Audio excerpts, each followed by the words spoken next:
Bonjour, cours de statistique. Une petite fiche méthode, comment tracer une boîte à moustaches. Alors nous commençons par un exemple très simple, les notes de 12 élèves à un devoir noté sur 10. Ces notes ont déjà été triées et rangées dans l'ordre croissant. On a défini aussi le minimum, le premier quartile, la médiane, le troisième quartile et le quatrième quartile qui correspond au maximum. Alors nous commençons par un axe gradué, donc de 0 à 10. Sur cet axe gradué, on fait apparaître le premier quartile 4 et le troisième quartile 6,5. Nous allons construire une boîte. Ensuite, nous faisons apparaître le minimum et le maximum et nous dessinons deux traits qui correspondent à la moustache. Puis, au milieu, nous traçons un dernier trait qui correspond à la médiane. Voilà, notre boîte à moustaches est tracée.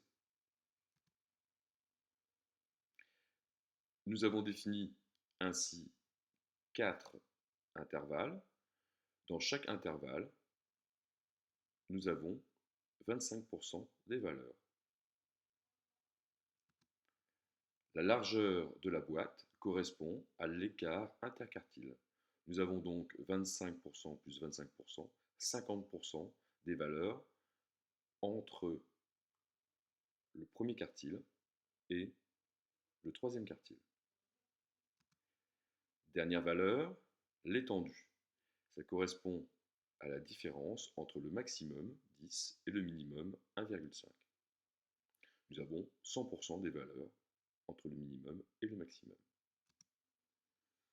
Alors, à quoi ça sert? Eh bien, ça sert à comparer, par exemple, deux groupes.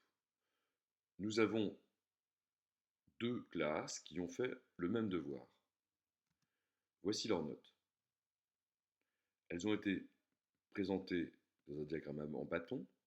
Nous constatons que la médiane dans les deux cas est la même, mais que les quartiles ainsi que les maximums et minimums sont différents.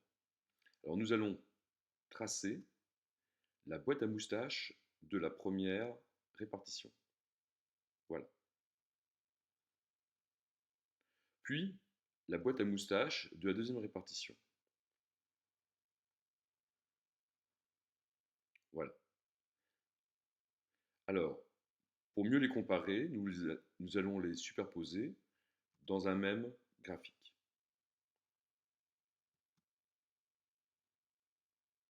Donc, un axe gradué de 0 à 10 et les deux boîtes à moustaches copiées, en bleu la seconde B, en rouge la seconde A. Nous apercevons que la boîte bleue est beaucoup plus grande que la boîte rouge. Alors qu'est-ce que ça signifie? Ça signifie que l'écart interquartile de la boîte bleue est plus grand que celui de la boîte rouge. Ça veut dire que les valeurs sont plus dispersées dans la classe de seconde B que dans la classe de seconde A. Donc, le niveau dans la seconde B est beaucoup plus hétérogène que dans la seconde A. Un autre indicateur de dispersion peut nous le prouver aussi. Si on compare l'étendue de la seconde B et l'étendue de la seconde A, nous voyons aussi que l'écart entre le meilleur élève et le plus mauvais élève est plus grand dans la seconde B que dans la seconde A. Voilà, c'est terminé. Merci d'avoir écouté.